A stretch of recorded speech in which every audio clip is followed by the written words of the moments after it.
Welcome to Health, Wellbeing and Lifestyle, where experts in the field inform, educate and inspire the community to be healthier, balanced and live the lifestyle they love. Our first guest today is health coach Denise Mokadsi. We'll be discussing the topic, are you feeling powerless about your health? Epigenetics and a personalised lifestyle can help you prevent chronic disease. Welcome, Denise. Hi, how are you going? Denise, you say you have more control over preventing chronic disease than we think. Can you explain what you mean by that? A lot of people think that we're at the mercy of our genes, and we're actually not. About 80% of our lifestyle diseases are related to how we're living. This sort of becomes around the topic of epigenetics.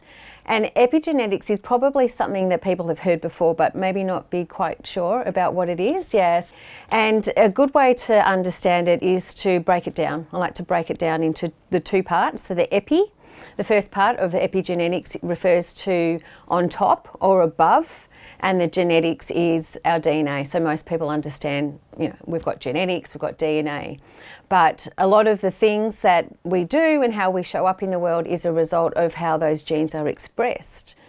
These genes can be altered by things that sit on top of the genes or affect the genes, and that's the part of the epigenetics. So it really does come down to lifestyle, and all of the things that we do in our lifestyle influences where these markers might go or how these genes are either turned on or silenced. So that's how we can have a lot of control, more control over what happens to our health. And we're not really at the mercy of just getting a chronic disease or an illness. Most of us how we do end up getting sick differs so much. You might know someone that has lived a certain way, like maybe smoked their whole life and has never been sick. Or someone else has gotten lung cancer. Why is it that we can do similar things to other people, but our results can be very different? And that is really because of our genetics. And this is where things that we do constantly doesn't necessarily need to lead to a chronic disease. Everybody will respond to stress a different way, and it's really about understanding your genes and knowing what we can do to help prevent those kind of lifestyle illnesses. Can you give us an example of how tailoring an approach to someone's genetics or their personal biology could make a difference? Tailoring approach is really helpful because it does save a lot of guesswork. People can try lots of different things, and you might have heard someone does very well with intermittent fasting or to be on a keto diet, so someone might try to do that as well and find that it doesn't work for them. So there's no problem with people trying things. That's definitely a strategy, but it can put people into more of a stress response if they're doing something that's against their genetics or their natural biology.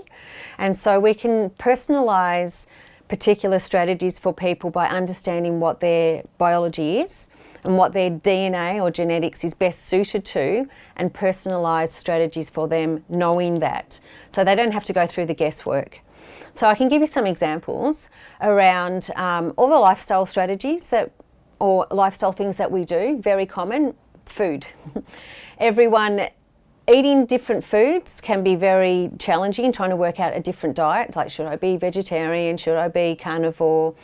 But when we do genetic testing, we can see that someone's biology will be better suited to metabolizing vegetables, for example, or they're better responding with carbohydrates, or better responding to proteins or fats. So this can help us set a diet or a nutritional approach around the things that suit their body better. So if they're very responsive to carbohydrates, eating a diet with more carbohydrates is going to be very beneficial for them, rather than avoiding carbohydrates because they think that they should, or that avoiding carbohydrates for someone else was good for that person, but it might not necessarily be good for this person. Similarly, with exercise and workout, you see a lot of people trying to do workouts that worked really well for other people, like the HIIT kind of style, the F45 and the CrossFit and all of the high intensity. kind of intervals where people can get results if their body is suited to that kind of training. Someone who has the genetics that is better suited to strength training or endurance type training would do better or get better results doing that kind of activity. And so we just want to try to avoid putting the body under unnecessary stress by knowing how to match people's lifestyles to, what they've been born with, basically. Denise, what are some tips you've got for our viewers in terms of them taking control of their long-term health? Definitely for long-term health, so that we're avoiding or preventing the chronic health issues that we see, the diabetes, the obesity, osteopenia, osteoporosis, all these kind of chronic diseases. We can really avoid those by 3 simple things. Well, there's more, but I will limit it to 3. So thinking about eating healthy, and while we can personalise how that might look for somebody, what foods exactly they're eating, how much of certain types of foods, so what percentages of carbohydrates, proteins and fats, and also the timings of when people eat. That's really important too, the chronobiology of when we should be eating, like how our body best metabolises foods.